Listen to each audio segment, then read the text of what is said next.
नमस्कार. आज आपण माहिती संप्रेषण तंत्रज्ञान म्हणजे ICT यावर बोलूया. थोडं सविस्तरपणे पण अगदी सोप्या भाषेत. हो, नक्कीच. आपल्याकडे जी माहिती आहे त्यावरून आपण बघूया की कसं संगणकाच्या सुरुवातीपासून ते आजच्या सुपर कॉम्प्युटरपर्यंतचा प्रवास कसा झाला. आणि त्याचा आपल्या कामावर, विज्ञानावर काय परिणाम झालाय हे समजून घ्यायचा प्रयत्न करू. अगदी. म्हणजे फक्त ICT काय आहे एवढंच नाही, तर या तंत्रज्ञानामुळे माहिती हाताळण्याची पद्धत कशी बदलली यावर आपण लक्ष देऊया. बरोबर.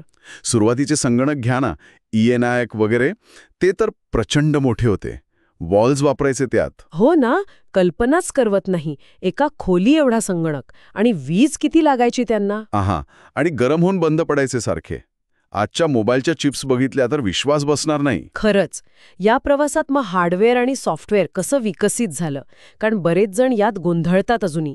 बरोबर आहे मुद्दा. हार्डवेअर म्हणजे काय, तर जे भाग आपण बघू शकतो, स्पर्श करू शकतो. म्हणजे तुमचा कीबोर्ड, स्क्रीन, आतला प्रोसेसर, हे सगळं. ओके. आणि सॉफ्टवेअर? सॉफ्टवेअर म्हणजे सूचना, म्हणजे प्रोग्रॅम्स जे या हार्डवेअरला सांगतात की काय करायचंय. आणि यात सगळ्यात महत्त्वाचं काय, तर ऑपरेटिंग सिस्टम म्हणजे OS. अच्छा, OS. ती नसेल तर कॉम्प्युटर सुरूच होणार नाही, बरोबर? अगदी. तीच तर आपल्यामध्ये आणि मशीनमध्ये संवाद घडवून आणते. एका मॅनेजरसारखी असते ती. मॅनेजरसारखी. सगळं व्यवस्थित चालवते आणि मग येतात ॲप्लिकेशन सॉफ्टवेअर, म्हणजे वर्ड, एक्सेल, पॉवरपॉइंट हे सगळे. बरोबर. एक्सेलचा उल्लेख आलाच आहे, तर एक छोटी पण महत्त्वाची गोष्ट. त्यात फॉर्म्युला वापरताना = चिन्हाने सुरुवात करावी लागते. हो, आणि स्पेस नाही द्यायची. हे छोटंसं वाटलं तरी महत्वाचं आहे, नाही का? नक्कीच. कारण याच नियमांमुळे एक्सेल आकडेमोड अचूक करतं. तुम्ही विचार करा, मोठे मोठे डेटा सेट्स, आर्थिक गणितं, तिथे अचूकता किती महत्वाची आहे. बरोबर. थोडी जरी चूक झाली तरी मोठी गडबड होऊ शकते.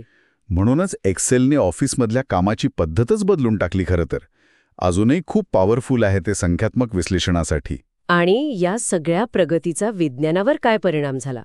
म्हणजे हवामान अंदाज किंवा अवघड वैज्ञानिक गोष्टी समजून घ्यायला ICT कसं वापरलं जातं? प्रचंड परिणाम झालाय. हवामानशास्त्र घ्या.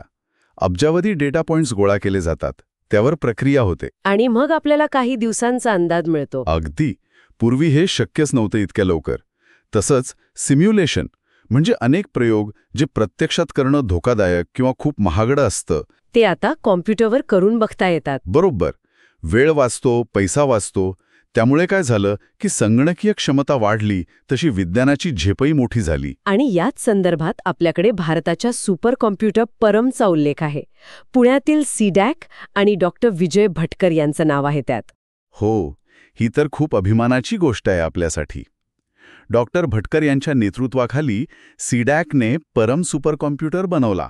परम म्हणजे सर्वश्रेष्ठ. काय क्षमता आहे त्याची? विचार करा, एका सेकंदात 1 अब्ज गणितं करू शकतो. ही क्षमता म्हणजे अंतराळ संशोधन, भूगर्भाचा अभ्यास, औषधं डिझाईन करणं, अशा अनेक किचकट कामांमध्ये भारताला खूप मदत झाली. अविश्वसनीय. आणि हो, ISCI कोड निर्मितीत पण CDACचा वाटा आहे. त्यामुळे भारतीय भाषांमध्ये संगणक वापरणं सोपं झालं. एका सेकंदात 1 अब्ज गणितं. कमाल आहे. या सगळ्यामुळे मग सॉफ्टवेअर, हार्डवेअर, प्रशिक्षण या सगळ्या क्षेत्रात संधी पण वाढल्या असतील ना? निश्चितच. इतकं प्रगत तंत्रज्ञान विकसित करायला, ते चालवायला, लोकांना शिकवायला कुशल माणसं लागणारच. Software development, hardware maintenance, cyber सुरक्षा, कितीतरी नवीन करिअर संधी निर्माण झाल्या. खरंच की. आपण अगदी ICTच्या मूलभूत गोष्टींपासून सुरुवात केली आणि सुपर कॉम्प्युटरपर्यंत आलो. आणि त्याचे उपयोग पण पाहिले. वॉल्व्सच्या संगणकापासून परमपर्यंतचा प्रवास थक्क करणार आहे. अगदी. म्हणजे आज आपण ICTचा आवाका पाहिला, संगणकाचा विकास कसा झाला ते बघितलं, सॉफ्टवेअरचं महत्त्व समजून घेतलं, विशेषतः OS आणि एक्सेल सारखी ॲप्स. विज्ञानातील त्याचे उपयोग आणि भारताच्या परम सुपर कॉम्प्युटरचे योगदान हे सगळं आपण आज कव्हर केलं. तंत्रज्ञानाने आपलं जग कसं बदललंय हे अगदी स्पष्ट दिसतंय यातून. पण इथे एक विचार मनात येतो. आज आपण ज्या वेगाने हे तंत्रज्ञान पुढे जाताना बघतोय, भविष्यात ते आपल्या आयुष्यात अजून कोणती अनपेक्षित वळणं आणेल, म्हणजे अशी कोणती स्थित्यांतर घडतील ज्याची आपण आज कल्पनाही करू शकत नाही. हा विचार करण्यासारखा प्रश्न आहे नक्कीच. भविष्यात काय असेल हे पाहणं रंजक ठरेल.